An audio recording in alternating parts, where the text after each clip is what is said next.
또 만취운전입니다. 자, 어제 배우 박중훈 씨가 음주운전을 하다가 경찰에 적발됐어요. 네, 실제로 적발된 건 지난 26일 밤이었습니다. 이제 서울 강남구에 있는 한 아파트 입구에서 지하 주차장까지 100m 정도 술에 취한 상태로 이제 운전을 한 게 적발이 된 건데요. 이 경찰에서 음주운전 체크를 해보니까 혈중 알코올 농도가 0.176%인데 면허 취소 수치가 0.08입니다. 그러니까 뭐 수치로만 보면 2배가 넘게 훨씬 취한 만취 상태라고 할 수 있는데요. 이날 밤 10시 좀 넘어서 한 주민이 술을 마신 사람이 지하 주차장에서 차를 끌고 왔는데 누군지 알 수도 없게 협조하지 않는다라고 경찰에 신고하면서 경찰이 출동을 했고요. 아파트 직원들이 신원을 확인하고 했지만 응하지 않았다가 경찰이 출동하자 혐의를 인정한 것으로 알려졌습니다.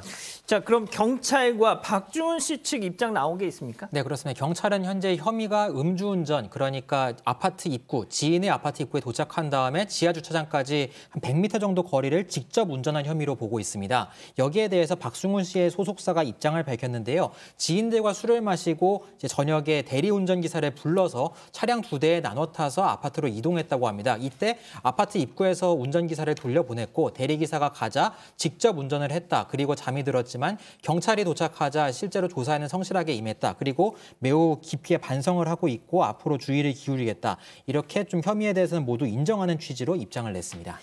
자, 제가 이제 관련 기사에 달린 댓글 같은 걸 좀 쭉 보니까 뭐 당연히 음주운전에 대해서는 뭐 나쁜 거죠, 나쁜 건데. 자, 어떤 분들은 또 그런 말씀도 하세요. 이제 아마도 박중훈 씨가 이 대리기사를 배려한다는 차원에서 또 뭐 지하 이렇게 주차장까지 가서 주차까지 시키고 돌려보내긴 좀 그렇게 하니까 뭐 대리기사님들 뭐 보통 시간이 돈이다 그러지 않습니까? 그래서 아마 배려한다는 차원에서 아파트 입구에서 돌려보냈다가 이런 일이 벌어진 게 아니냐라는 그런 반응도 있긴 하던데, 자, 변호사님 일단 아파트 뭐 주차장에서 뭐 운전대를 잡았어도 그거는 일단 음주운전으로 처벌을 받는 건가요? 그러니까 이걸 굉장히 잘못 알고 계신 분들이 많아서 제가 이건 꼭 저기 시청자분들께 좀 알려드려야 될 것 같은데, 예전에는요 도로에서 술을 마시고 운전을 해야 음주운전이고 도로교통법이잖아요. 아파트 예를 들어서 주차장 바리케이트 안으로 들어오면 여기가 도로가 아니거든요. 그러니까 이거는 아예 안에서 관리하는 곳이기 때문에 그렇죠. 우리가 알고 있는 도로가 아닙니다. 그래서 도로가 아닌 곳에서 운전하면 음주운전이 아니다 이렇게 오해하시는 분들이 많아요. 근데 예전에 진짜 그랬거든요. 근데 이제 음주운전이 너무 사회적으로 문제가 커지다 보니까 음주운전 죄는 도로 여부를 불문합니다.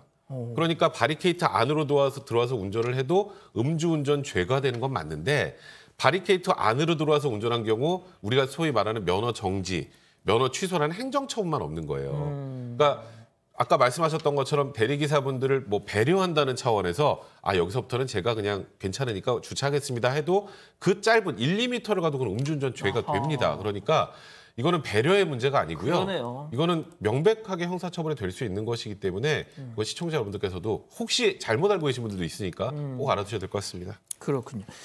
자, 일단 뭐 일부 또 누리꾼들은 박중훈 씨와 박중훈 씨 차를 운전했던 대리기사도 처벌을 해야 되는 거 아니냐. 그러니까 어떻게 보면 그렇게 주차장까지 내가 그냥 몰고 간다 하더라도 그냥 제가 해드리겠습니다. 했어야 되는데 이걸 어떻게 보면 방조했던 거 아니냐 이런 지적도 하더라고요. 일단 뭐 그렇게 보실 수도 있을 것 같아요. 근데 그런 상황 같은 경우는 일단 대리운전기사 같은 경우에는 실제로 운전을 하고 그리고 본인이 하겠다고 했다든지 아니면 누가 올 거라고 했다든지 뭐 그 부분에 대해서는 알려진 게 없기 때문에 정확히 파악하기는 어렵지만, 일단 방조죄 같은 경우에는 음주운전을 뭐 한다는 걸 정말 인식하고 거기에 대해서 이제 방조한 것에 대한 범죄이기 때문에 뭐 실질적으로 뭐 법률적으로 이론적으로는 적용할 수 있을 수도 있겠습니다만, 실질적으로는 이 정도로는 수사기관에서 이제 음주운전 방조죄까지는 적용하지는 않을 것 같으로 보이는 상황입니다. 그러니까 현실적으로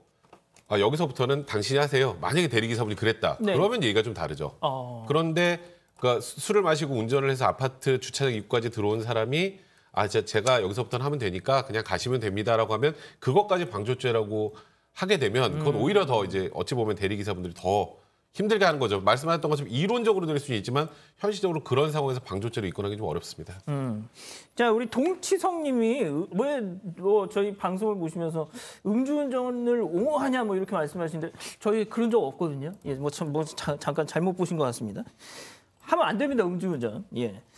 자, 그런데 이 박중훈 씨 건이 더 이렇게 논란이 된 건 역시 그렇습니다. 전력이 있었잖아요. 그렇습니다. 2004년에도 음주운전 전력이 있습니다. 서울 강남에서 차를 몰고 200m를 갔는데 면허 취소 수준의 음주한 알코올 농도가 나왔습니다. 그래서 당시에도 면허가 취소됐고 이후에 박중훈 씨가 직접 소셜미디어에 글을 올린 적도 있습니다. 2019년인데요. 좀 술을 끊기 어려워서 전문가의 도움을 받아서 술을 안 마시기로 했다. 그래서 사실 이렇게 좀 그렇게 하게 된 계기는 와인 의존도가 너무 심하기 때문이다. 이렇게 금주 선언까지 했을 정도인데 그런데 이번에 또 음주운전을 하면서 좀 전력이 있었는데 또 한 것 아니냐 이렇게 보는 것이 사실입니다.